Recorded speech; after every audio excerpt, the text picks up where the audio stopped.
Vamos lá, querido, predador da mente. Já disse a você que ele é, na verdade, um agente silencioso. E hoje eu quero caminhar com você sobre 3 temas, né? E essa caminhada é uma caminhada progressiva. Quero falar um pouco sobre medo, sobre desânimo e depressão. Essa é uma caminhada progressiva. Normalmente uma pessoa que ela está depressiva, ela seguiu essa caminhada aí. Primeiro veio o medo, umas circunstâncias que gerou medo, gerou inquietação no coração, na mente. Depois isso vai trazer um desânimo. Vou te mostrar na Bíblia como foi isso. Traz um desânimo e o outro passo é a depressão. Tá? E aí depois isso pode seguir outra caminhada, como síndrome do pânico e tantas outras coisas. Mas vamos trilhar esse caminho. Mas aqui nós temos já 3 predadores à mente.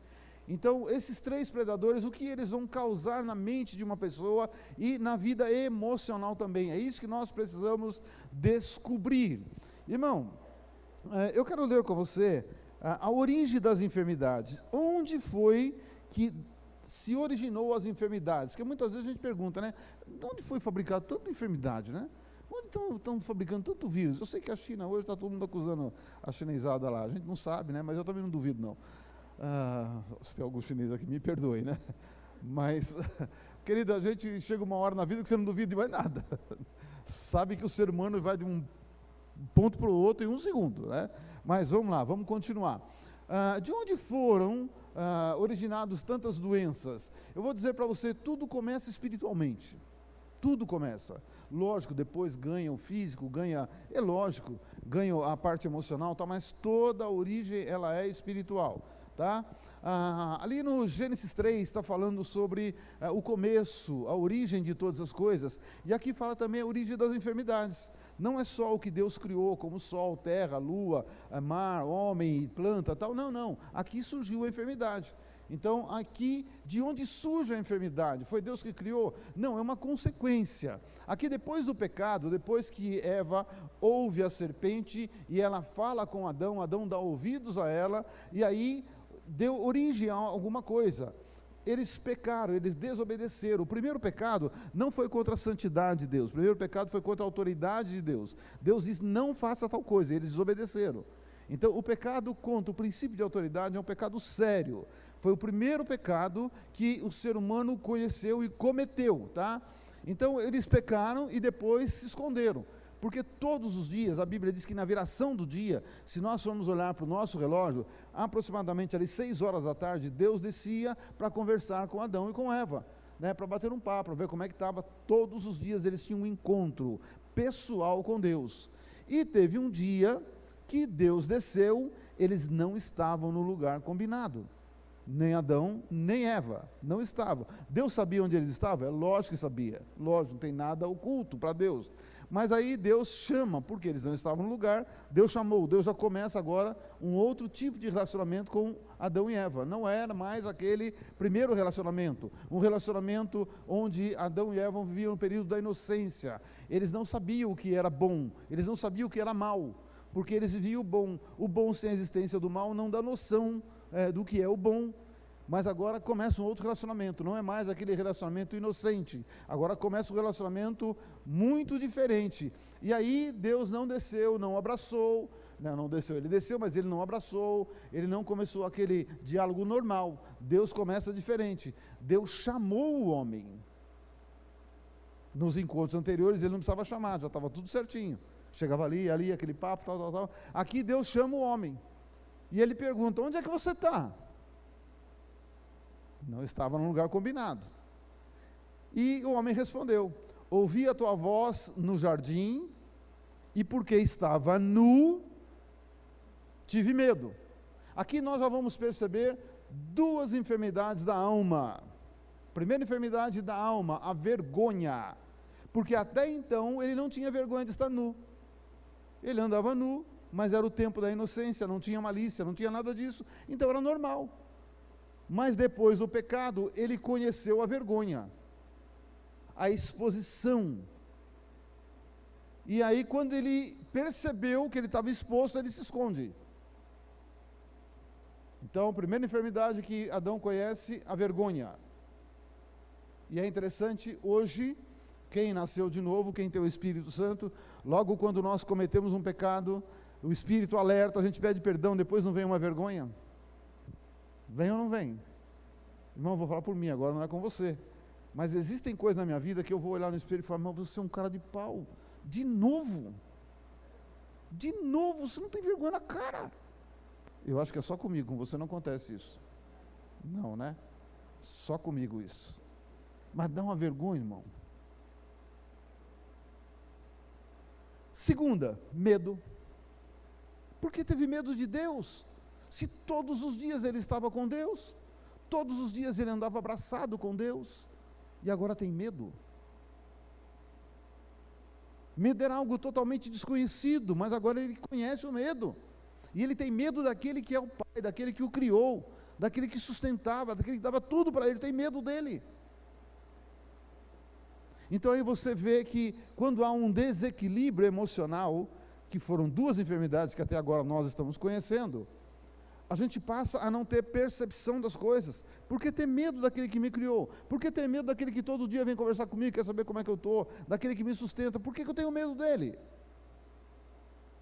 Então o medo entra na história, e aí começa uma série de dificuldades e problemas, e me escondi.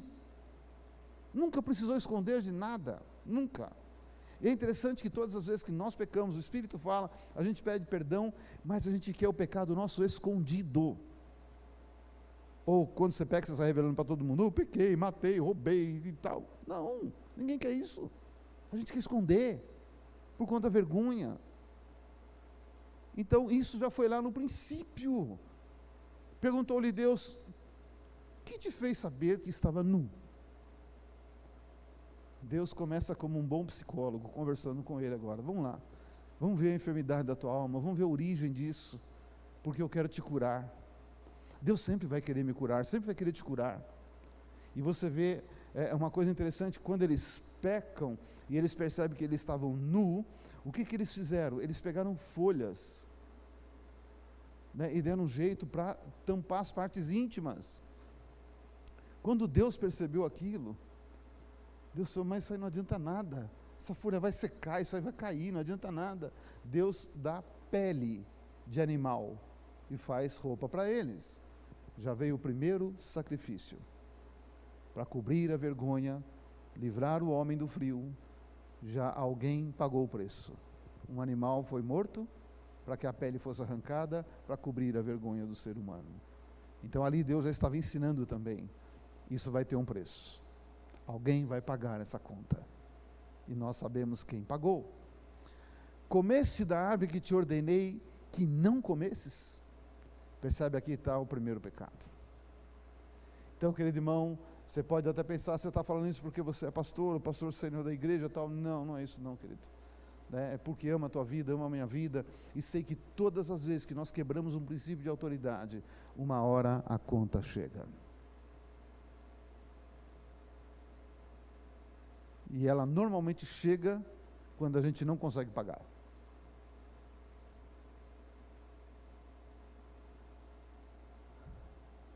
Vamos lá. Então disse ao homem, é isso mesmo? Você não pulou nada aí não? Hã? Pulou? Volta um pouquinho só para eu ver, por favor, Ricardinho. Ah, tá. Pode passar, desculpa. E aí Deus continua conversando com o homem. E aí o homem diz para Deus, a mulher que me deste por esposa, ela me deu do fruto da árvore, e eu comi. Disse o Senhor Deus à mulher, que é isso que fizeste? Respondeu a mulher, a serpente me enganou e eu comi. Aqui nós vamos ver um outro problema. Ninguém gosta de assumir responsabilidade. Aqui já nós vamos ver um desvio de conduta.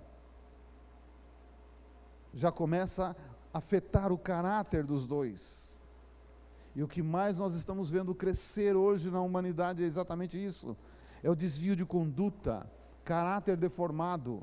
E aí você vai descobrir que a palavra cafajeste Não é aquele cara que, e sai com todo mundo. Não, não. Cafajeste, o significado real da palavra cafajeste é aquele que dia a dia destrói o seu caráter com as suas atitudes. Dá a palavra e não cumpre. Faz coisa errada e acha que está certo. Mente e acha que está normal. Isso é um cafajeste. Dia a dia, com as suas atitudes, ele vai deformando mais o seu caráter. E aqui nós já vimos a origem disso. Nem ele assumiu e nem ela assumiu.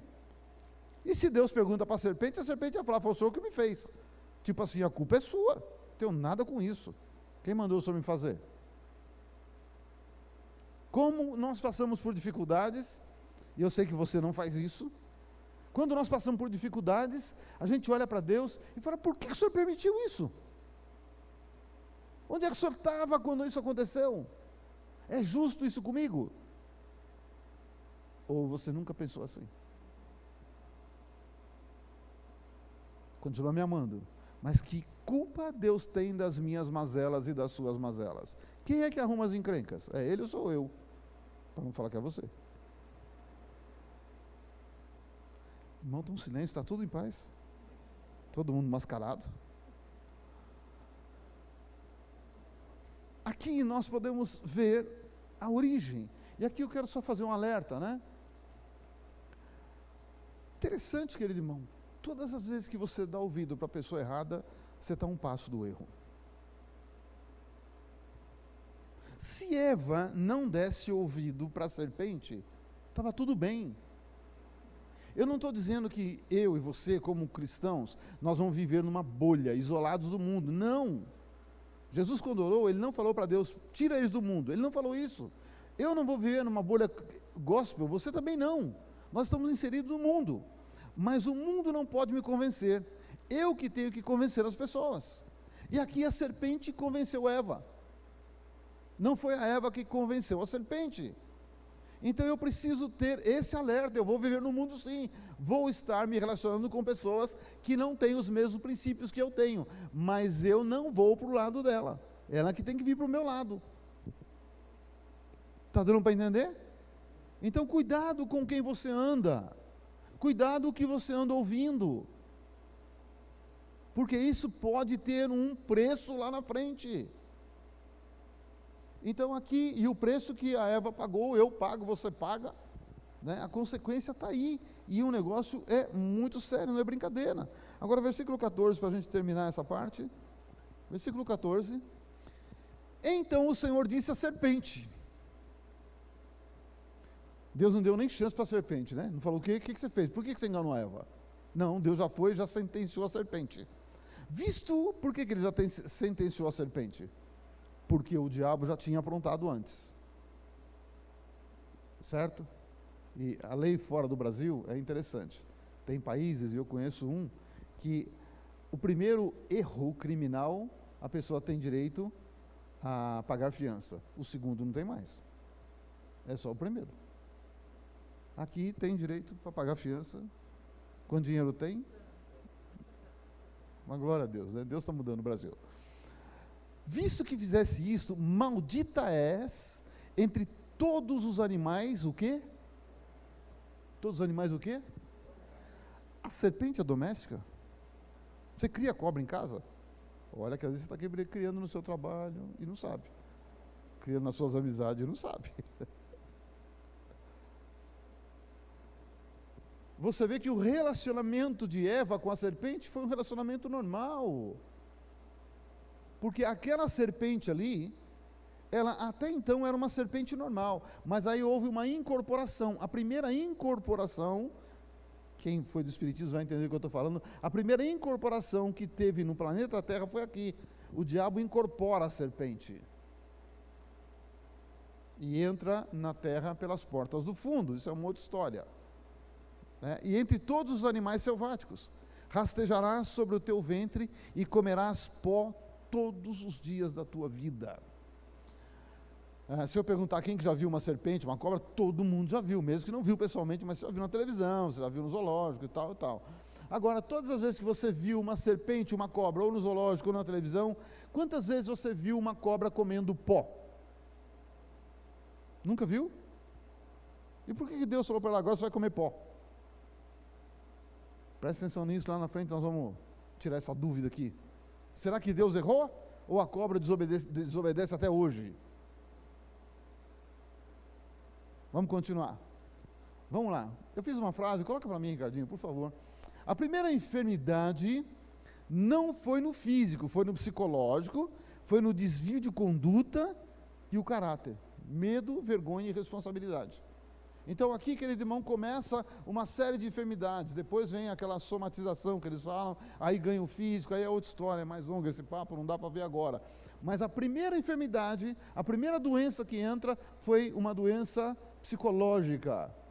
O psicológico foi afetado e depois disso desencadeou tantas outras coisas. Então, se a primeira enfermidade foi aí, irmão, e aí dá origem às doenças, eu preciso pensar que aí também está a origem da cura. Se a primeira enfermidade, as primeiras que apareceram, elas tiveram origem na vida espiritual, eu preciso entender que a minha cura, a origem também tem que ser espiritual. É lógico que Deus vai usar hoje a sabedoria humana, sabe? Eu creio que existem 3 maneiras de Deus curar, 3 maneiras. Primeira maneira, nós vamos pensar na medicina humana, é uma maneira natural. Deus prepara pessoas na área de saúde. Quantas pessoas nós temos aqui que trabalham na área de saúde? Deixa eu ver. Hoje só mais? Não tem mais. Não. Glória a Deus por vocês são de Deus. Né?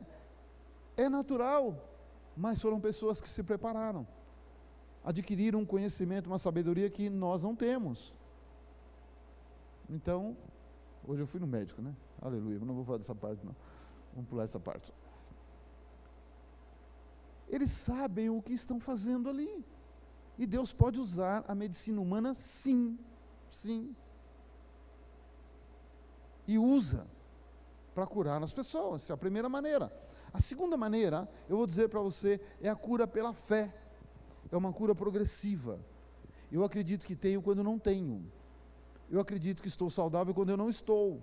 Eu vou confessando, vivendo isso e realmente seguindo algumas regras que eu preciso também. Não é assim, eu creio na cura pela fé e vai ser progressiva, e você faz tudo errado. Continua numa vida descontrolada, não tem regra para nada, nem para dormir, nem para comer, nem para beber. Então, que fé é essa? Isso é pura desobediência. Aí a cura não vem pela fé. Oi? Está tudo bem, gente? Estão aí? Estão comigo? Quem está acordado? Dá um aplauso para Jesus, só para mim saber se você está acordado. Então, é uma cura progressiva. Né? O meu tempo é curto, senão dava até para exemplificar dando alguns testemunhos, mas não dá. Tá? E a outra cura é a cura milagrosa, instantânea. Que a pessoa é curada na hora. Isso existe, isso é real. Hoje o médico falou para mim, o teu caso, irmão, é assim, eu vou ter que fazer uma cirurgia na varize aqui, arrancar esse trem aí, irmão. Você já viu como eu sou corajoso, né? Não. É só Jesus na causa. Jesus, Maria José, os irmãos primos de Jesus também. Mas eu falei para ele, mas eu posso ser curado sem a cirurgia. Ele falou, só se gritar em milagre. Eu falei, lógico que eu acredito, eu sou pastor. Ele falou, você é pastor? Eu falei, sou. Então, não vem roubar minha fé não. O senhor é doutor, está aí, mas não vem roubar minha fé não. Né? Mas eu vou fazer o procedimento. Então, eu acredito nessas 3 maneiras que Deus pode curar. Mas não é porque eu sou pastor que eu não vou no médico. Não, é burrice. Amém? Mas eu sei que a minha origem da cura está no meu lado espiritual. Se Deus não abençoar o médico, se Deus não abençoar o medicamento, os instrumentos, os procedimentos, irmão, nada acontece. Nada acontece. Já falei para vocês do médico aqui que opera agora, quando ele opera orando em línguas, eu esqueci o nome dele. Né? Esteve aqui com a gente várias vezes, lá de Mogi. Ele opera orando em línguas. Depois que ele se converteu, porque ele era ateu. Também não dá para contar a história dele aqui. Depois que ele se converte, Deus faz um milagre na vida do filho dele. Aí ele que se converteu. E ele é na verdade, um cientista, ele trabalha na área de... Quando gera filhos fora do... inseminação artificial, ele trabalha com essa área. E diz, quando ele abre ali uma mulher, ele vê que o negócio complicou, ele já começou lá em línguas. O que hoje é crente também, o doutor Alex, teu xará, no primeiro dia que ele fez isso, ele ficou olhando para ele, eu não consigo lembrar o nome do homem. Péricles, doutor Péricles, está vendo? É que eu tenho um remédio para tomar da memória, mas eu esqueço de tomar. É nada, não tem não. Esse mineiro come queijo e fica esquecido. E o doutor Pérez e o doutor Alex estranhou ele. Quando acabou a cirurgia, ele falou, que isso que você estava fazendo? Está louco? Estava louco, estava incorporado. Ele falou, não, estava falando com Deus. Estou falando com Deus, conta essa história aí. E hoje o doutor Alex, o assistente dele, é crente também. A equipe dele é crente. Né? Por quê? A origem está aí. Deus tem que abençoar, se não abençoar, nada acontece. Agora vamos lá, vamos para um mistério aqui, irmão. Vamos resolver um mistério aqui. Gênesis 2:7. Então formou o Senhor Deus ao homem. De onde Deus formou o homem? De onde ele formou o homem? Ele soprou nas narinas o fôlego de vida e o homem passou a ser uma alma vivente. Deus formou o homem do pó. O que eu sou, o que você é? Pó. Um dia essa matéria que foi feita do pó vai voltar para o pó, porque é pó. É ou não é? Então, querido irmão, quer ver o que diz? O homem foi feito do pó da terra. Lembra da pergunta que eu falei para você, que eu fiz a você? Quantas cobras você conhece que come pó? Nenhuma. O homem foi feito do pó da terra. Você sabia que tem muito homem, muita mulher alimentando Satanás? Quer ver João 10:10, o que a Bíblia diz? O ladrão vem somente para roubar, matar e destruir. E eu vim para que tenham vida e a tenham abundância. Aqui, esse versículo ele é tão profundo, tão amplo.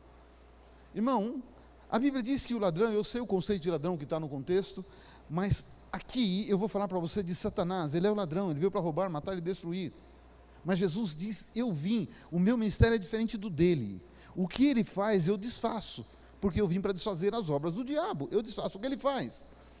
Quando nós entramos nesse mundo e nos acostumamos com esse século, com a vida que esse século impõe, com o ritmo da vida que vai afetar o meu emocional, a minha razão, o meu cérebro, eu começo a conviver com predadores que vão trazer desequilíbrio emocional, que vão trazer uma disfunção cerebral. Onde eu sou roubado? Quando você é roubado do seu equilíbrio, quando você é roubado da sua saúde, quando você é roubado da sua alegria, quando você é roubado no ânimo, tudo isso é roubo que ele está fazendo com você. Por quê? Porque você é o pó da terra. A serpente animal não come pó, mas a serpente incorporada come e ela se alimenta daquilo tudo que ele perdeu. Porque ele tinha alegria, porque ele tinha saúde, porque ele tinha esperança, ele tinha futuro, ele tinha tudo. Hoje ele não tem nada. Ele sabe o que espera ele, é um colchão de vermes com um cobertor de vermes. Ele sabe, ele não tem futuro. Então, onde é que ele vai tentar se alimentar? Da minha vida e da sua vida, da minha felicidade, do meu futuro, da minha alegria, da sua vida. Então, ele causa esses desequilíbrios. Querido irmão, isso é muito profundo. Se eu entender isso, eu vou entender o que é o estilo de vida que Jesus propôs. Aí eu vou entender o que é o reino do céu nessa terra. Porque senão não vou entender. Eu vou fazer a confusão do reino do Filho de Deus, o reino de Deus, e o reino debaixo do céu. Aqui é uma coisa e o reino de Deus é outra coisa. Mas eu posso viver nessa terra, eis que é chegado entre vós o reino dos céus, diz Jesus. Então é chegado princípios, é chegado um estilo diferente. Onde eu vou ficar livre de muita coisa. Não vou ficar de todas, porque sou humano, sou falho. O cair é do homem. Mas uma grande maioria eu fico livre. Eu não preciso sofrer tanto e nem ser roubado tanto. Me fiz entender ou não? E aí eu começo a experimentar o que Jesus disse. Eu vim para que você tenha vida e tenha em abundância. Aí a sua alegria, o seu ânimo não serão roubados. A sua fé não será, a sua esperança, virtudes que nós temos não serão roubados. Eu não posso confundir o que é uma virtude minha, o que é um dom de Deus, o que é emocional, o que é espiritual. A palavra, ela é apta para separar uma coisa da outra. Mas às vezes, por falta de conhecimento, nós misturamos tudo. E aí eu vou espiritualizar tudo.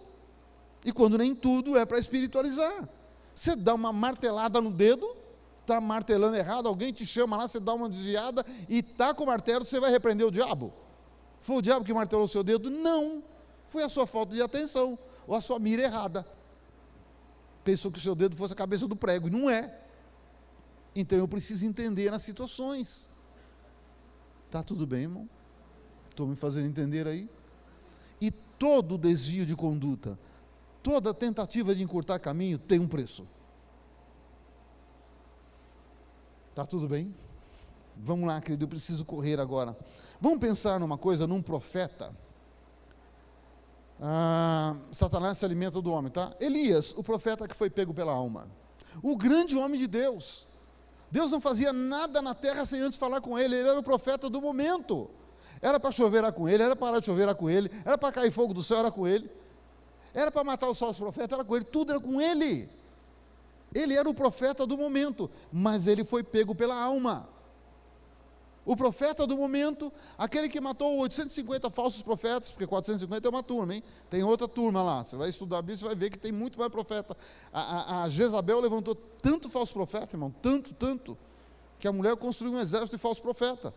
Mas Elias vai lá e acaba com eles. E de repente ele é pego na alma. A alma dele sofreu um desequilíbrio. Você vai falar, mas como assim? Como assim? Querido irmão, Elias era um homem sujeito às coisas como eu e você. A Bíblia fala isso. Então nós nunca podemos perder a noção de quem nós somos. Nós somos humanos. Humanos. Nós somos filhos de Deus, nós somos criados por Ele. Nós não somos o Criador. E a Bíblia diz, aquele que está em pé. E a gente pensa só assim, adulterou, caiu, roubou, caiu, matou, caiu. Não, querido irmão, nós estamos caindo todo dia e não percebemos. Oi? Estou me fazendo entender ou não? Vamos lá, coloca o texto para mim. Mas o fruto do Espírito é amor, alegria, paz, longanimidade, benignidade, bondade, fidelidade, mansidão, domínio próprio. Contra essas coisas não há lei. E os que são de Cristo Jesus crucificaram a carne com as suas paixões e concupiscências. Não. Se eu aceito Jesus, se eu tenho o Espírito Santo em mim, se eu quero dom, eu preciso primeiro pensar em frutos. Que se eu não pensar em frutos, cuidado, irmão, nem tudo que reluz é ouro. Tem muita gente que você olha e fala, tem dom, será que tem? Eu não estou questionando a pessoa, não sou juiz para julgar. Eu quero questionar ações, atitudes. Eu não julgo o profeta, eu julgo a profecia. É diferente, não é para misturar as coisas. Irmão, já que eu falei da Missão Shekinah, quando eu trabalhava na Missão Shekinah, eu atendia muitos pastores, muitos líderes. Eu atendi um pastor, coitado, estava desesperado, de uma igreja lá na Zona Sul, porque uma irmãzinha da igreja falou, não, eu conheci um pastor, é um homem do fogo, e tal, né, e faz chover, tem revelação, tem revelamento, tem tudo que você imagina, traz ele. E o pastor levou ele na inocência. O homem subiu, pregou, orou, pôs a mão na cabeça de muita gente e tal. Depois, quando ele sobe no púlpito, ele estava de terno, gravata, todo bonito, ele tirou a gravata, tirou o paletó, abriu a camisa assim e mostrou as guias. Falou, seus crentes tontos, eu sou pai de santo. E depois o problema ficou na igreja. Então eu preciso pensar, orar, sabe, e ter uma sabedoria divina para entender as coisas. E se eu sou realmente nascido de novo, irmão, eu sei, eu não sou santo, não estou falando para você, vai para o altar, acende a luzinha na cabeça, estou falando isso não, irmão, nós temos que viver, nós vamos viver aqui, com todas as imperfeições, nós temos que viver, mas eu tenho que ter um mínimo de noção. Se realmente eu sou de Deus, nasci de novo, esses frutos vão manifestar na minha vida. Precisa manifestar. Lógico que tem hora que a gente dá uma escorregada e fica triste, é lógico, irmão. Estou condenando ninguém não, eu também fico. Tem hora que dá vontade de chutar todo mundo, não é chutar o pau da barraca, é chutar a barraca, chutar tudo. Porque eu sou humano também, mas eu preciso pensar nessas coisas. Tem hora que eu vou ter que exercer a mansidão. Quarta-feira que vem eu quero falar para vocês da compulsividade. Olha, eu decorei tanto que aprendi a falar. A compulsão alimentar. A compulsão desse trenzinho que você tem na mão aí, chamado celular, jogos, pornografia, compulsão, tudo quanto é canto. Vamos dar uma passeada lá, né? Mas isso é para a semana que vem. Eu preciso ter domínio próprio. Amém? E é uma coisa hoje que a gente precisa, assim, eu vou falar quarta-feira que vem, irmão, mas dá uma palhinha para você que o meu tempo está acabando aqui, ó. Compulsão alimentar, eu preciso pensar, irmão. Essa pandemia agora, só Jesus na causa. Porque a gente fica em casa, e quem fica em casa, irmão, eu falo por mim, toda hora a geladeira chama. O armário chama. Eu não é? Oi? E a gente não resiste, meu. Ele nem subia. Não. É só um oi e a gente vai para lá. É ou não é? Cadê o domínio próprio, irmão? Depois, oh Deus, tem misericórdia. Tira a caloria.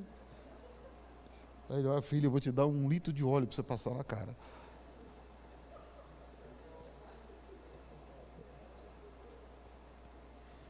Amém, querido? Isso aqui, ó, se realmente nós estivermos interessados nisso aqui, garanto para você, muita coisa muda na nossa vida. Muita coisa. Até o nosso estilo de vida, as nossas dores, os nossos sofrimentos, tudo vai embora. As mágoas, as tristezas, os ressentimentos, tudo isso vai sendo curado, irmão, porque é fruto, e fruto só dá em árvore saudável. Fruto de árvore ruim, irmão, é mirrado, não tem sabor. Então quando você vê muito crente aí mirrado, sem sabor, azedo, não, a árvore está ruim. Pode adubar a terra, irmão, pode arrancar a terra ali, adubar e botar o pezinho e ficar lá. Me fiz entender? Você continua me amando? Então vamos lá. Vamos ver agora a história do profeta Elias. Onde ele foi pego na alma? No medo. Primeira coisa, por isso que eu falei para você, uma caminhada. E agora eu vou ter que correr nessa caminhada. A primeira coisa que pegou Elias foi o medo. Ele havia passado uma experiência tremenda, matou os falsos profetas, colocou à prova quem era Deus, fez o fogo descer e lamber a água. E trouxe água num tempo de seca. Ele fez tanta coisa ali, irmão. E o que aconteceu? Por que ele teve medo? Ele acaba de matar os profetas, os falsos profetas. E aí Acabe, o marido da Jezabel, que era o rei, que não mandava nada. E Jezabel representa o espírito de manipulação. O nome do demônio não é Jezabel, irmão. Jezabel é o nome da mulher do Acabe. Né? Tem que falar, o capeta chamado Jezabel. Não chama Jezabel. Né? Jezabel era a mulher do Acabe, que deu vazão, e hoje a gente conhece o espírito de manipulação por Jezabel, tá? Acabe fez saber a Jezabel tudo quanto Elias havia feito e como matar a todos os profetas a espadas. Todos os falsos profetas dele matou. Então Jezabel mandou o mensageiro a Elias a dizer-lhe: façam-me os teus deuses como lhe aprouver, se amanhã, estas horas, não fizer eu a tua vida como fizesse a cada um deles. O que ela fez aqui? Não, volta um pouquinho. Ela ameaçou ele, ela mandou um recado para ele, ela nem foi lá falar com ele. O marido dela, que era rei, chegou e falou: ó, tem uma história para te contar aqui. O Elias, aquele profeta lá, que faz chover, parar de chover, que faz cair fogo, que faz um monte de coisa, ele matou todos os seus falsos profetas, não sobrou nenhum. A mulher ficou irada. E mulher irada, irmão, é uma benção. O que a Bíblia diz para o homem?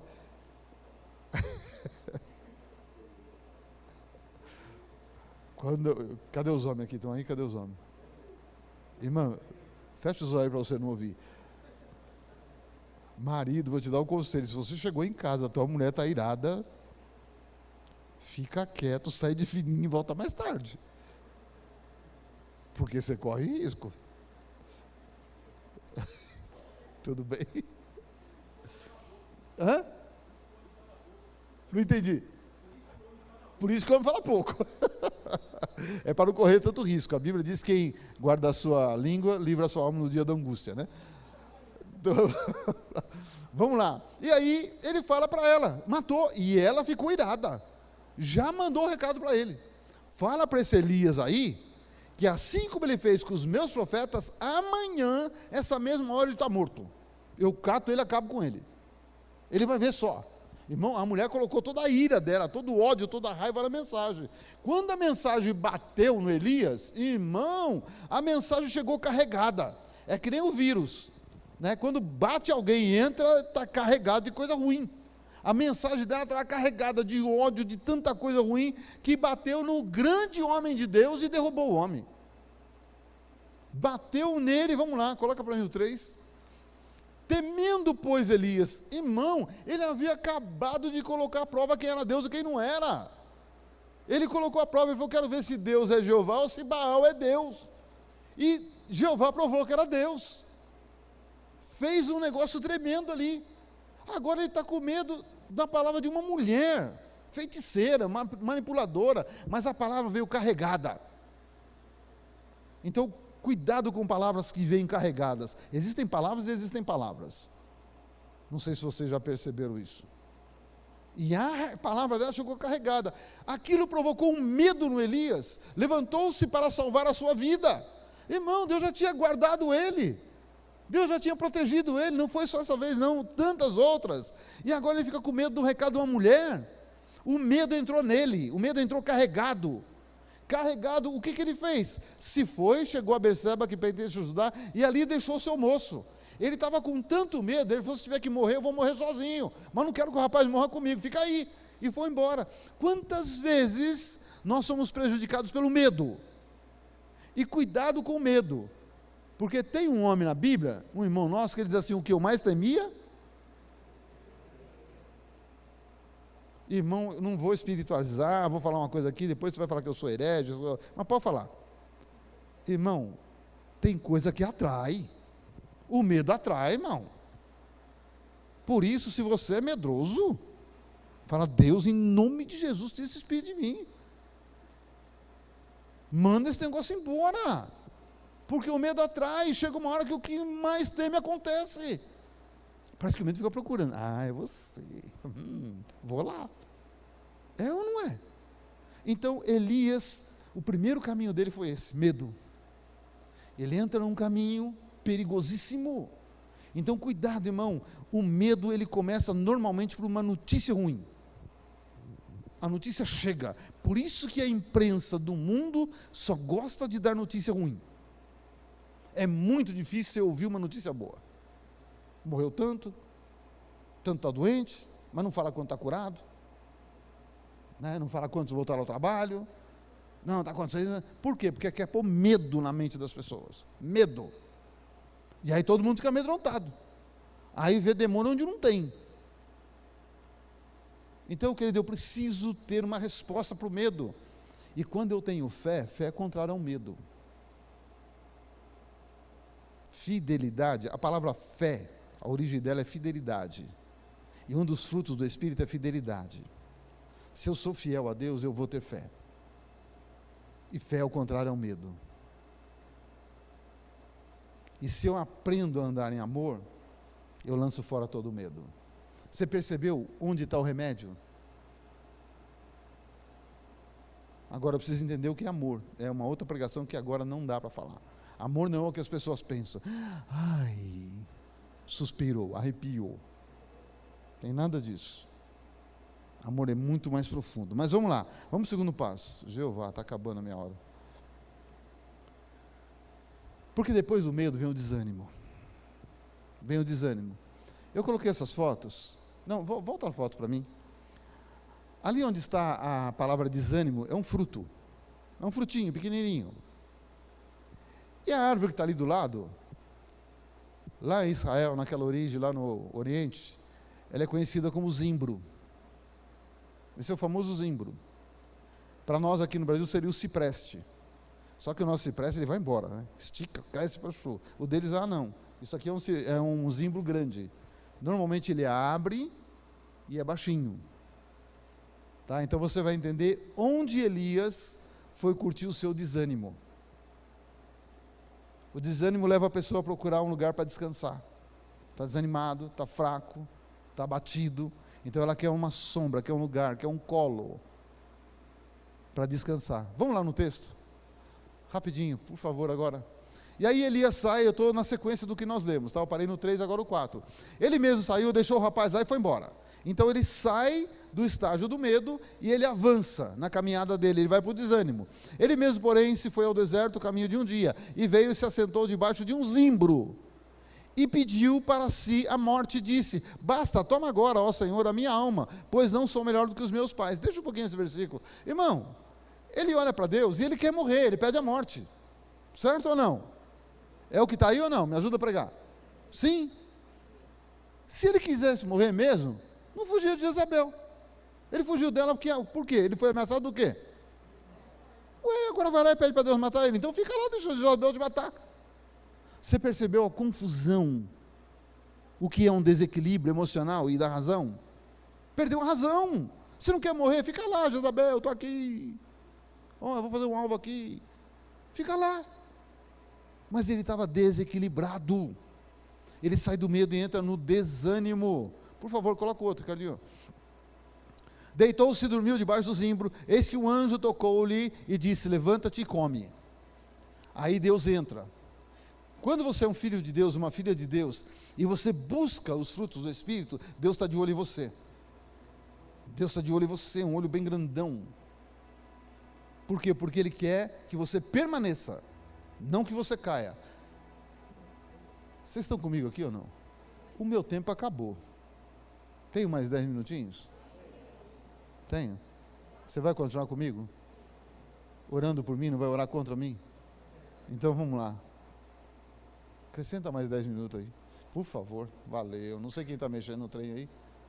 É 10, não é 9h57. Já começa a desvantagem, vamos lá. Né? E aí vem um anjo e dá uma palavra para ele: levanta, levanta. Se você está desanimado, desanimada, escute essa palavra, que é uma palavra de Deus para você: levantar. Vou dizer de novo: levanta. Levanta. Porque tem coisas que é sua responsabilidade, é sua, é minha, não é de Deus. O anjo veio, não pegou ele pela mão, o anjo disse para ele: levanta, demonstra que você quer.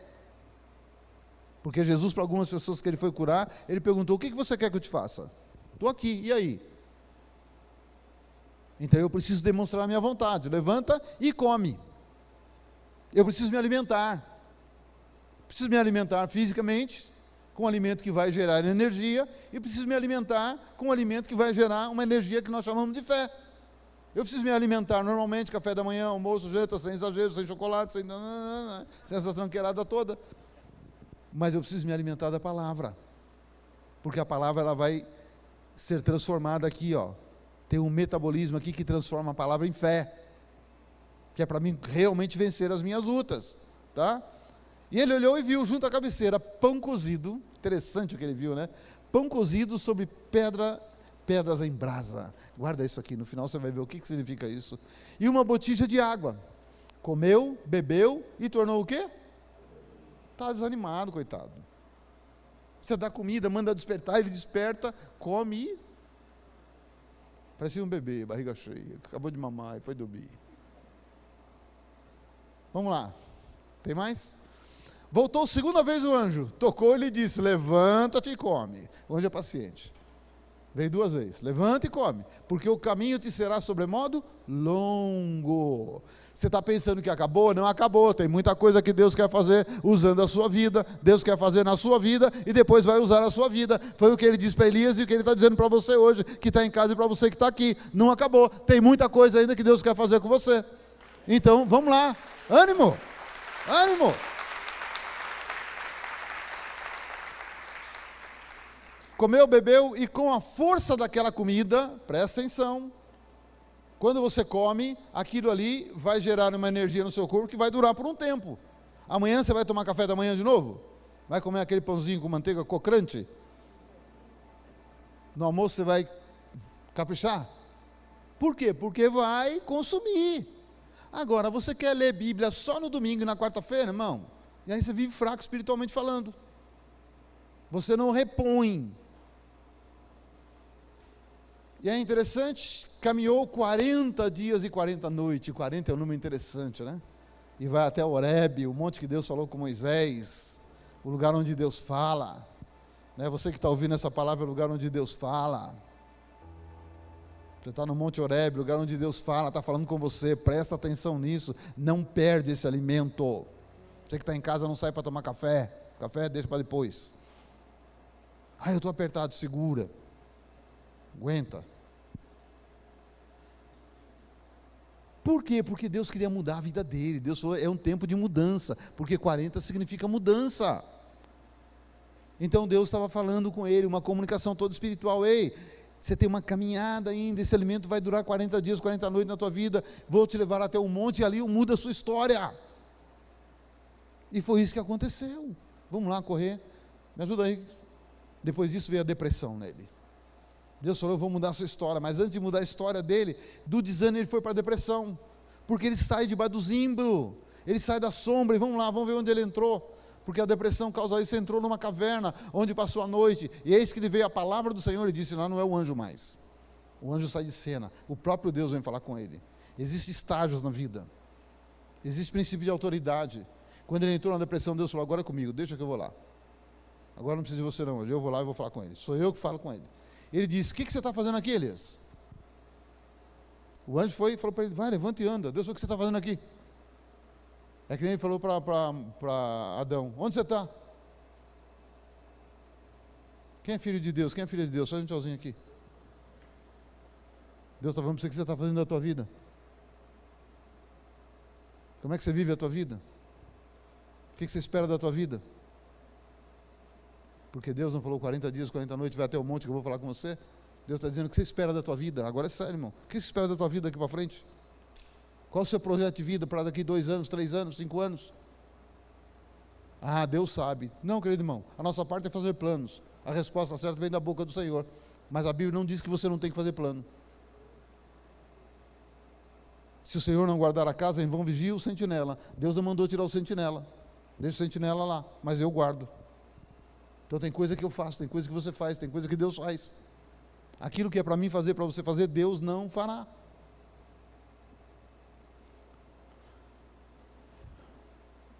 E ele respondeu, tenho sido zeloso, Senhor Deus dos exércitos. Olha o crente chorão. Isso era do papel do Jeremias. Porque os filhos de Israel deixaram a tua aliança, derribaram os teus altares e mataram os teus profetas à espada, e fiquei só. Ele também matou os outros e agora está acusando. Elias também tinha matado só os profetas, e fiquei só e procuro tirar minha vida. Está vendo? A depressão aprofundou ele mais ainda, levou ele para a caverna, tirou ele debaixo do zimbro e levou ele para a caverna. Está falando coisa sem sentido para Deus, está conversando lá uma conversa fiada, que nem diz aí em Minas. Disse-lhe Deus, sai, põe-te neste monte perante o Senhor. Eis que passava o Senhor, e um grande e forte vento fendia os montes e despedaçava as penhas diante do Senhor, porém o Senhor não estava no vento. Depois do vento um terremoto, mas o Senhor não estava no terremoto. Antes de ler o último versículo, querido, tem gente que pensa que Deus só faz, tem que tremer, tem que cair, tem que descer fogo. Elias estava nesse estágio, isso é depressão. Está nesse estado, tem que acontecer algo grande, maior do que eu estou, maior do que o problema que eu estou. Teu Deus é maior do que qualquer problema na sua vida, maior do que qualquer dificuldade que você enfrenta. Não fantasie as coisas, entenda a realidade. Eu não preciso criar fantasias, só entender. E Elias esperando, agora o vento, ele está no vento, ele vai falar comigo no vento, não falou. E agora veio o terremoto, agora comigo o terremoto, não falou. Elias ficou decepcionado, e agora, Deus? Às vezes a gente fica assim, ou não, também só eu. Às vezes eu vou para o culto e falo, agora vai tremer, e o chão vai tremer, e Deus vai falar, e o chão não treme. Mas Deus fala, mas o chão não tremeu. Aí eu saio daqui, Deus não falou. Vamos lá, para a gente terminar, que o tempo acabou mesmo. Depois do terremoto, vem o fogo. Tem gente que espera o fogo. Põe fogo, incendeia, Senhor, a sua noiva. Aí o não crente vem na igreja, com a noiva o primeiro dia, ele tira a noiva dele e fala, não vai pôr fogo na minha noiva não. Ele não volta mais na igreja. Mas vamos lá. Mas o Senhor não estava no fogo. Depois do fogo, veio um cicio tranquilo, um sussurrar. Elias, Elias, sou eu que estou falando com você, o teu Deus. Você está na depressão, mas eu estou aqui. Você está esperando um terremoto, fogo, vento. O teu Deus está aqui. Eu sou muito mais do que o vento, sou muito mais do que o fogo, muito mais do que o terremoto. Eu sou o Deus Criador e o Deus que vai te curar. E aqui eu preciso terminar, né? Porque já terminou mesmo. Mas eu queria deixar para você algumas coisas que eu coloquei. Por favor, Ricardinho, lá no finalzinho, só para a gente terminar. O remédio para a cura.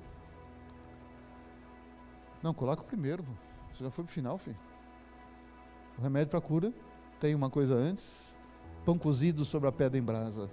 Querido, Jesus é a pedra. Ele é a pedra. Ele é o pão da vida. E ele disse: se você comer desse pão da vida, você nunca mais terá essa fome espiritual. Nunca mais. Nunca mais. E ele é a pedra principal, a pedra angular, a pedra que sustenta todas as coisas.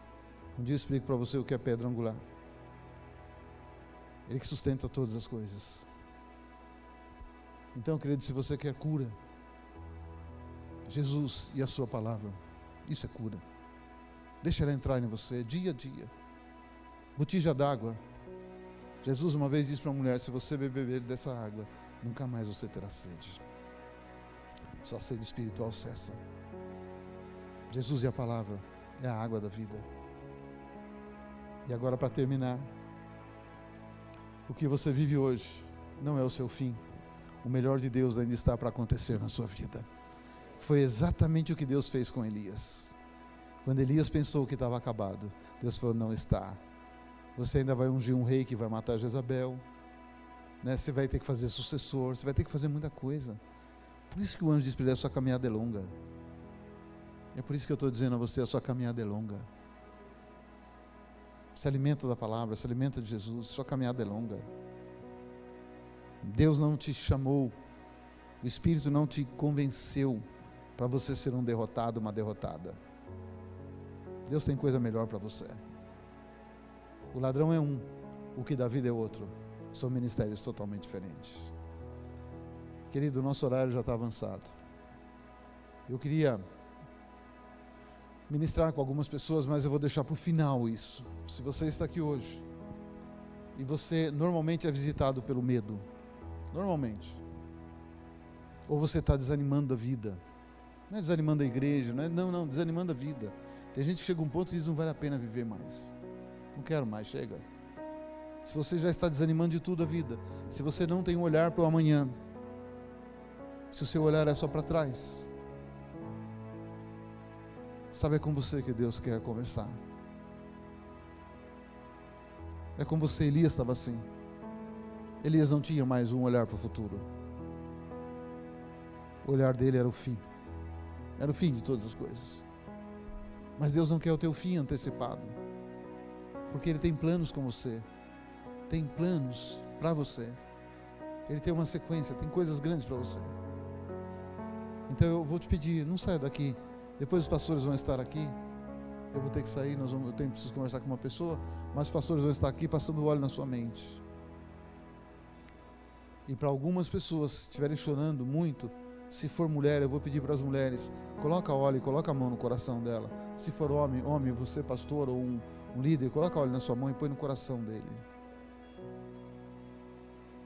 Porque são duas coisas. Você fala: mas por que tanto óleo?